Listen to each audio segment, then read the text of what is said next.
Shalom dan salam damai saudara dan saudari yang terkasih dalam Kristus. Bertemu kembali dalam program online Komisi Belia pada minggu ini. Beberapa hari lagi kita akan menyambut hari Natal, yaitu hari kelahiran Yesus Kristus ke dunia dalam rupa manusia. Setelah 4 minggu kita mempersiapkan diri menanti kedatangannya, sudah tentu kita akan merayakan dengan meriah hari Natal nanti sebagai tanda kesyukuran kita atas penyertaannya sepanjang musim Advent dan sepanjang hidup kita. Sempena hari Natal yang bakal menjelang tidak lama lagi, Komisi Belia Keuskupan Keningau ingin mengungsikan sukacita Natal kepada saudara dan saudari, di mana dalam program online minggu ini kita akan mendengar Injil tentang kelahiran Yesus, mengetahui asal-usul perayaan Natal, memahami makna nama Yesus, menelusuri tradisi Natal, serta mengenali 3 orang Majus yang membawa persembahan kepada Yesus. Mari kita saksikan bersama bingkisan yang disediakan oleh tim Komisi Belia Keuskupan Keningau tentang sukacita Natal ini.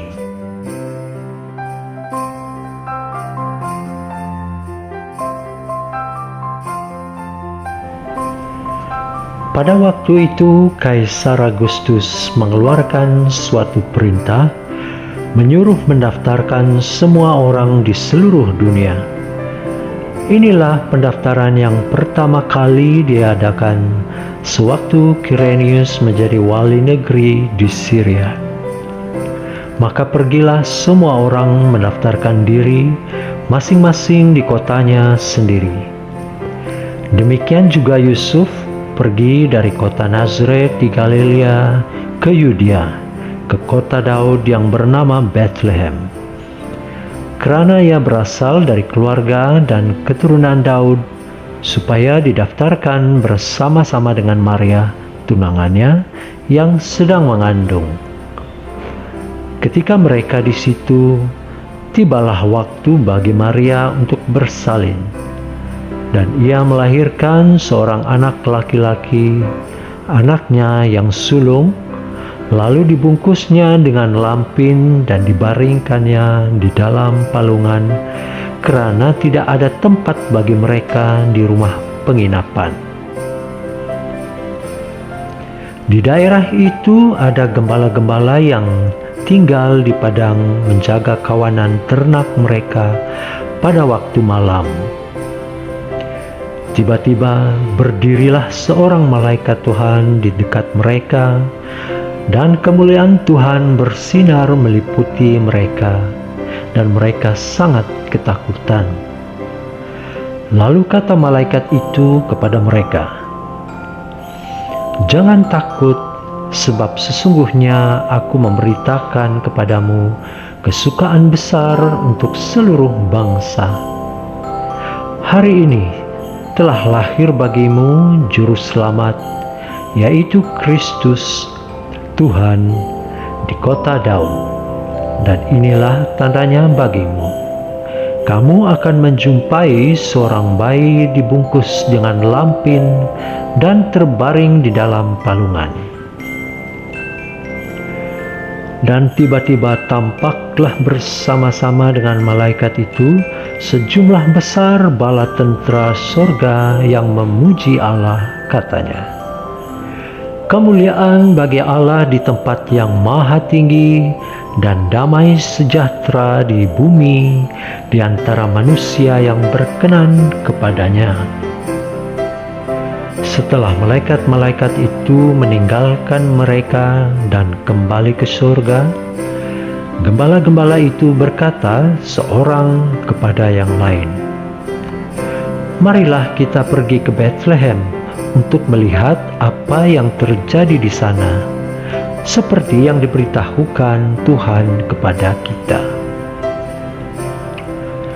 Lalu mereka cepat cepat-cepat berangkat dan menjumpai Maria dan Yusuf dan bayi itu yang sedang berbaring di dalam palungan.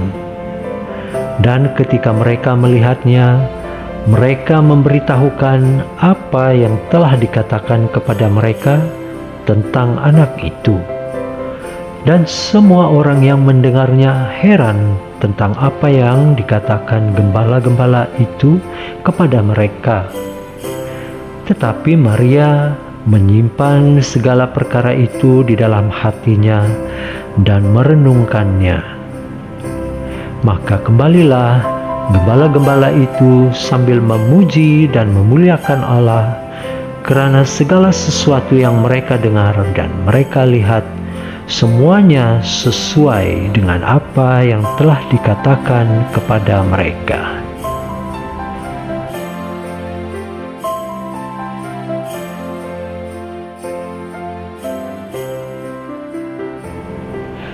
Gereja Katolik menetapkan tanggal 25 Desember sebagai perayaan Hari Natal untuk merayakan kelahiran Tuhan kita Yesus Kristus.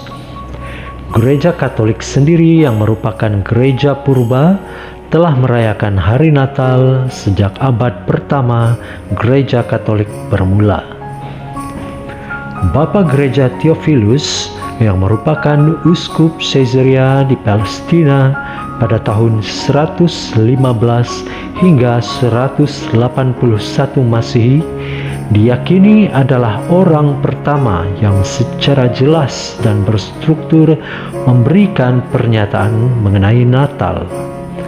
Kita harus merayakan hari kelahiran Tuhan kita pada tanggal 25 Desember yang akan berlangsung, tegasnya, pada awal abad kelima antara tahun 418 hingga 425, Santo Yohanes Cassianus pergi ke Alexandria, Mesir, untuk mempelajari peraturan-peraturan biara. Setelah ia mengamati gereja yang ada di sana, Santo Yohanes Cassianus telah menulis laporan pengamatannya, yang mana ia menuliskan bahwa pada masa tersebut sejumlah uskup yang ada di Mesir menganggap Pesta Epifani, yaitu pesta penampakan Tuhan, sebagai hari kelahiran Tuhan Yesus, dan tidak ada perayaan terpisah dalam menghormati kelahiran Tuhan Yesus. Ia menyebutkan hal ini sebagai tradisi kuno.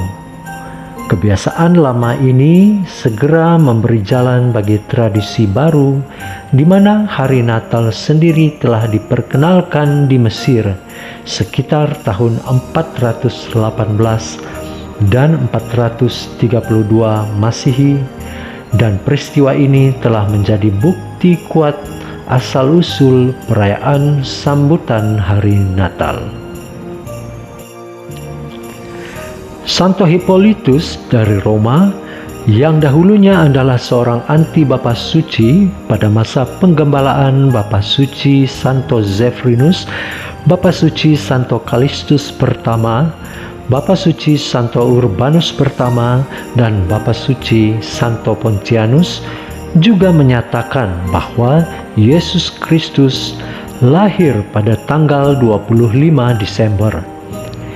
Ia menyatakan untuk kedatangan pertama Tuhan kita dalam daging, ia terjadi ketika ia lahir di Bethlehem 8 hari sebelum kalender bertukar kepada bulan Januari, yaitu pada 25 Desember. Santo Yohanes Chrysostom, seorang pujangga gereja dan juga seorang uskup yang terkenal akan kehebatan khotbahnya, pada tanggal 20 Desember pernah berkhotbah di Antioquia yang mengajak umat beriman untuk merayakan Natal pada tanggal 25 Desember. Dia mengusulkan kepada para umat beriman untuk menghormati dan merayakan Natal dengan 3 dasar, yaitu dasar pertama, Natal adalah sebuah perayaan Kristiani yang mampu menyebar dengan pesat di pelbagai daerah. Dasar kedua, pada waktu pelaksanaan banci penduduk pada tahun kelahiran Yesus dapat ditentukan dari pelbagai dokumen kuno yang tersimpan di kota Roma. Dan dasar ketiga, pada waktu kelahiran Tuhan Yesus dapat dikira dari peristiwa penampakan malaikat kepada Zakaria di Bait Allah. Zakaria sebagai imam agung masuk ke dalam tempat maha kudus pada hari penebusan dosa bangsa Yahudi. Hari tersebut jatuh pada bulan September menurut kalender Gregorian. 6 bulan sesudah peristiwa ini, malaikat Gabriel datang kepada Maria, dan 6 bulan kemudian Yesus Kristus lahir, yaitu pada bulan Desember. Santo Yohanes Chrysostom mengatakan dengan jelas bahwa pada masa tersebut, ketika perayaan Natal diperkenalkan di timur, hari Natal telah dirayakan di kota Roma lebih dahulu, yang merupakan kepatriarkan urutan nomor 1 dalam gereja perdana. Walaupun terdapat banyak pihak yang meragukan dan mempersoalkan tarikh sebenar kelahiran Yesus dan lebih percaya terhadap mitos bahwa Natal adalah adaptasi dari perayaan pagan Dies Natalis Solis Invicti, namun janganlah kita hanya fokus kepada tarikhnya, karena apa yang lebih penting adalah kita harus melihat dan percaya bahwa hari Natal adalah kebenaran bahwa Kristus telah rela merendahkan dirinya, lahir di kandang hewan demi menyelamatkan umat manusia. Satu hal yang pasti adalah kelahiran Yesus ada disebutkan di dalam kitab suci. Dengan merayakan misteri inkarnasi, kita merayakan Tuhan yang datang ke dunia dalam rupa manusia, dan kita juga merayakan bukti cinta kasih Allah kepada manusia yang adalah intipati dalam perayaan hari Natal. Dengan demikian, perayaan hari Natal adalah hal yang sangat baik karena seluruh umat Allah memperingati belas kasih Allah. Jadikanlah Natal ini sebagai masa untuk kita berkumpul bersama insan-insan yang kita kasihi dan mengucap syukur atas rahmat Tuhan sepanjang hidup kita.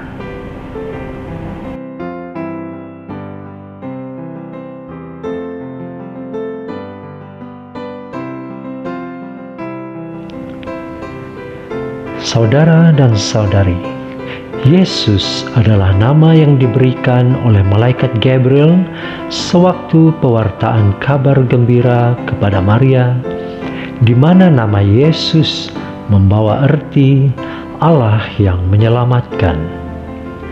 Nama ini mengungkapkan identiti dan misinya, karena Dialah yang akan menyelamatkan umatnya dari dosa. Matius bab 1 ayat 21. Rasul Petrus dalam Kisah Para Rasul bab 4 ayat 12 menyatakan bahwa di bawah kolong langit ini tidak ada nama lain yang diberikan kepada manusia yang olehnya kita dapat diselamatkan. Kristus adalah kata Yunani untuk kata Ibrani Mesias, yang berarti yang diurapi. Yesus adalah Kristus karena ia dikuduskan oleh Allah dan diurapi oleh Roh Kudus untuk misi penebusan dosa manusia. Dialah Mesias yang dinantikan oleh bangsa Israel, diutus ke dunia oleh Allah Bapa.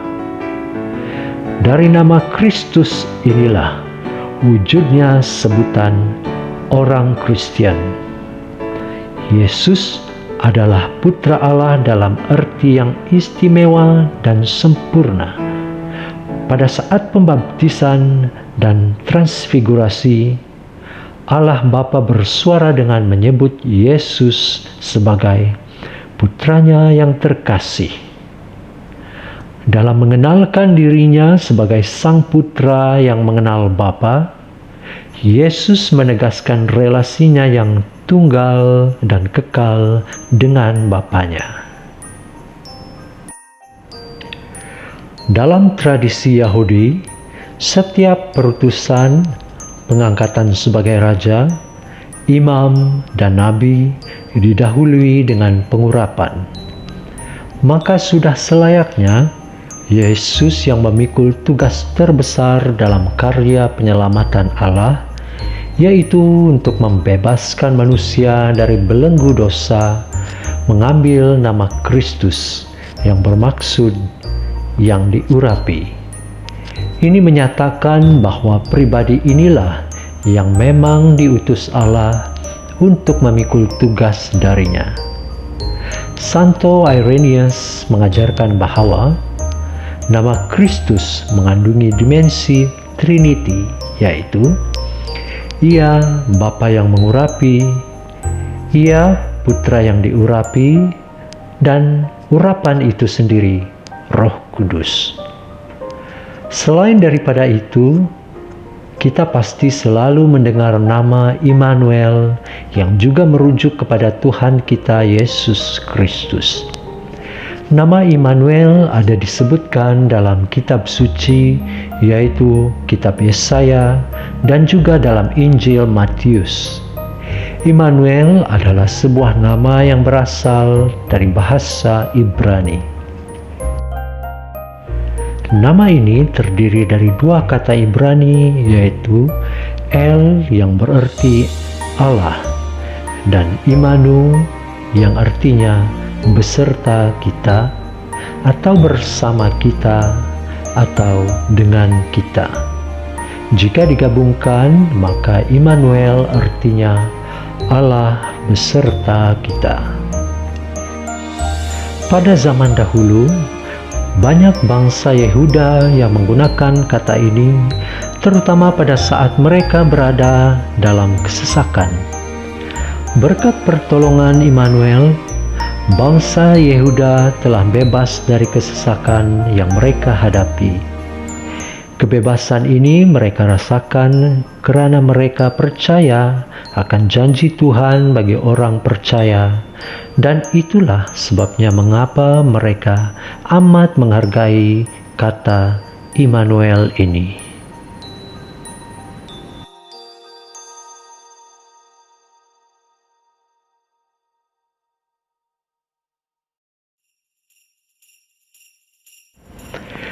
Setiap tahun menjelang hari Natal, kita dapat melihat rumah-rumah, gereja-gereja, bahkan bangunan-bangunan megah dihiasi dengan pohon Natal atau pohon cemara.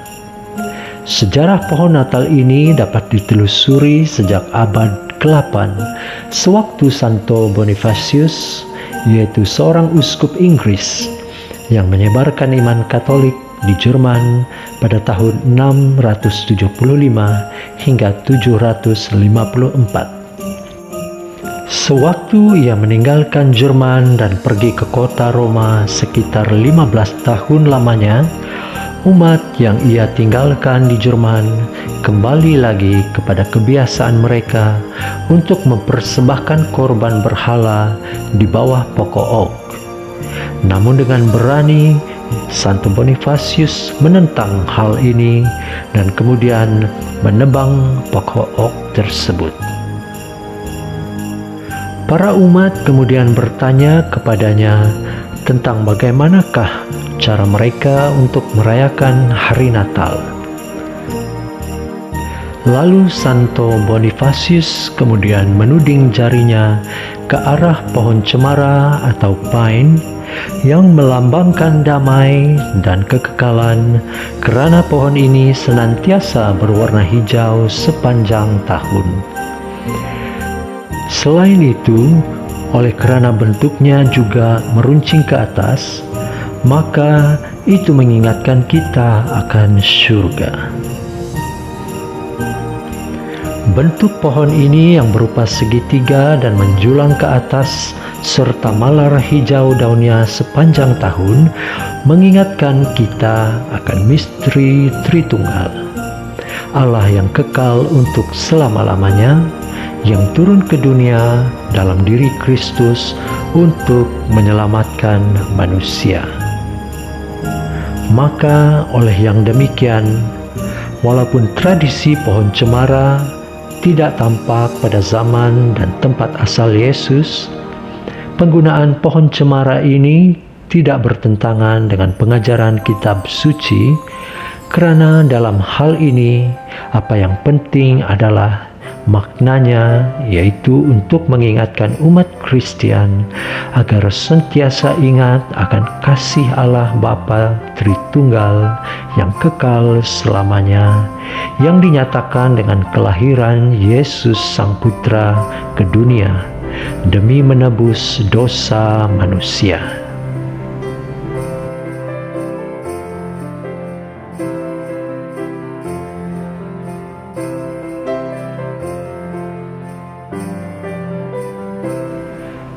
Saudara dan saudari yang terkasih, setelah Yesus lahir, ia mendapat kunjungan 3 orang Majus yang datang dari timur. Siapakah 3 orang Majus ini? Mari kita kenali mereka dan ketahui asal-usul Epifani. Pada masa dahulu, para raja mempunyai kebiasaan untuk mengunjungi pelbagai desa dan kota di wilayah kerajaan mereka sekali setahun.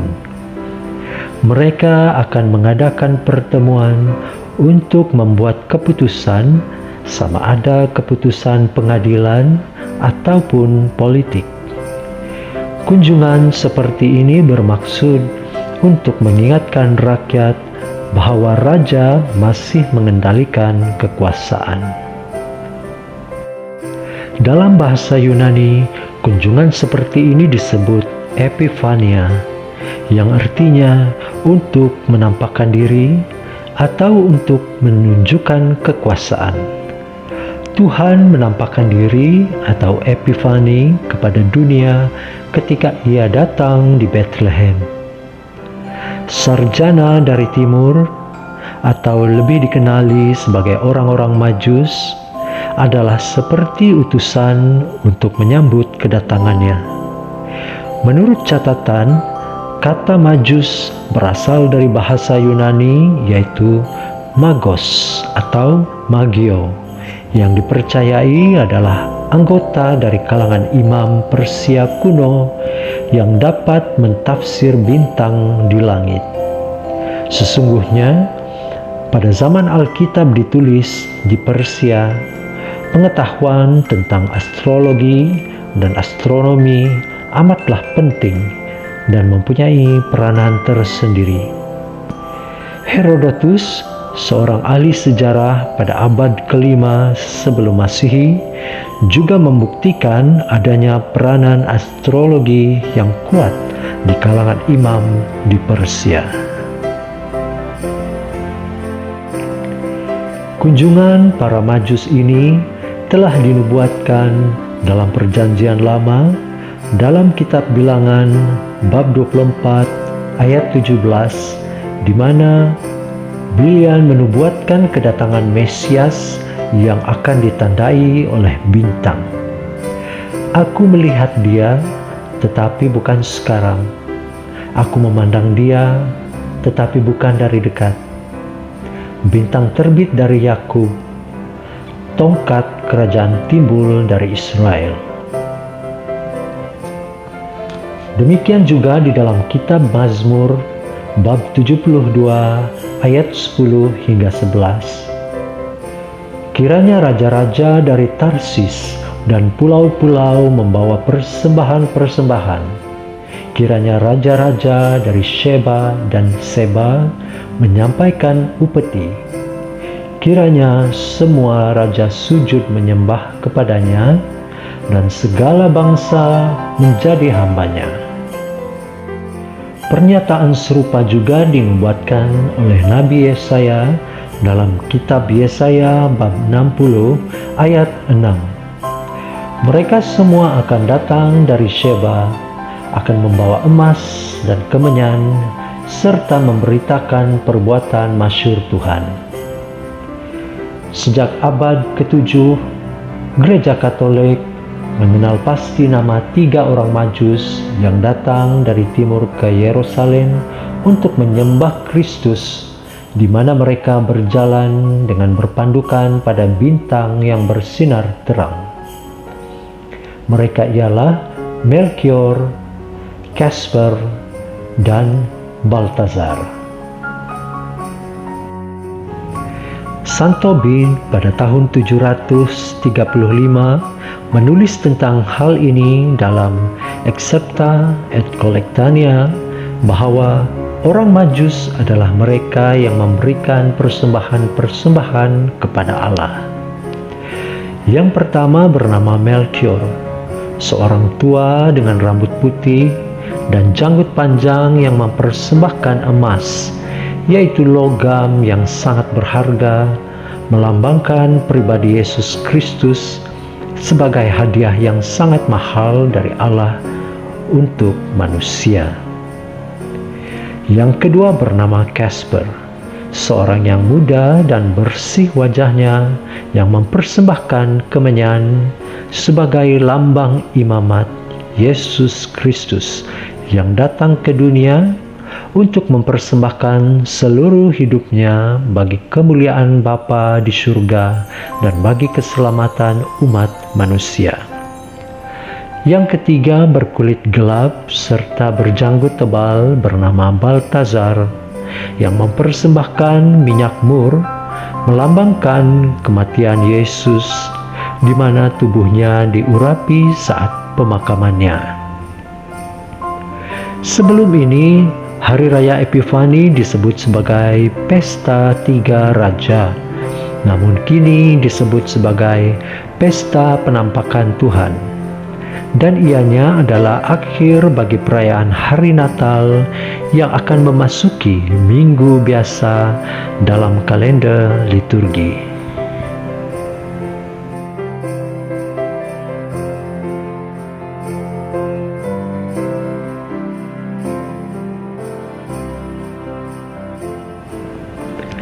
Saudara dan saudari, para belia dan umat Allah yang dikasihi, demikianlah tadi bingkisan tentang sukacita Natal yang disediakan khas buat saudara dan saudari. Semoga dengan penerangan dan penjelasan ini dapat membantu kita untuk lebih menghayati makna dan suasana hari Natal, hari kelahiran Yesus Kristus yang kita nantikan. Tim Komisi Kerasulan Belia Katolik Keuskupan Keningau dengan penuh sukacita ingin mengucapkan Selamat Hari Natal 2020 dan Tahun Baru 2021. Semoga kita semua diberkati Tuhan dan bersukacita atas kedatangannya yang kedua kali. Amin.